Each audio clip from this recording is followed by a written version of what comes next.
Ang kwentong aking hinanda ay ang karera ng kaibigang Koneho at ng Pagong. Noong unang panahon, may isang maliksing koneho. Bilis siyang tumakbo. Lagi niyang pinagmamalaki ang kanyang taglay na bilis.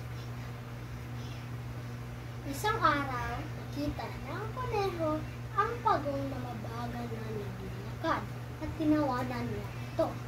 Ha! Ha! Ha! Kaibigang Pagong, napakabagal mo, sabi ni Koneho.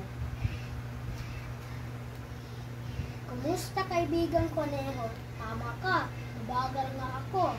Alam ko napakabilis mo. Nais mo bang makarera tayo? Sabi ni Pagong. Talaga bang hinahamon mo ako? Wala kang pag-asa sa akin, pero sige, pagbibigyan kita, sabi ni Koneho. Nagsimula ang karera ng Pagong at ng Koneho. Bilis na tumakbo ang Koneho at tumingon. Napakalayo pa ni Pagong. Hay! Mabilis. Hay! Matagal niya pa akong maabutan. Maghihintay muna ako dito. Naghintay ang Koneho sa ilalim ng puno at nakatulog sa kanyang paghihintay. Samantalang nagsimulang ang maglakad ni Pagong. Maya-maya pa'y nabutan ni Pagong si Koneho. Ilang oras pa'y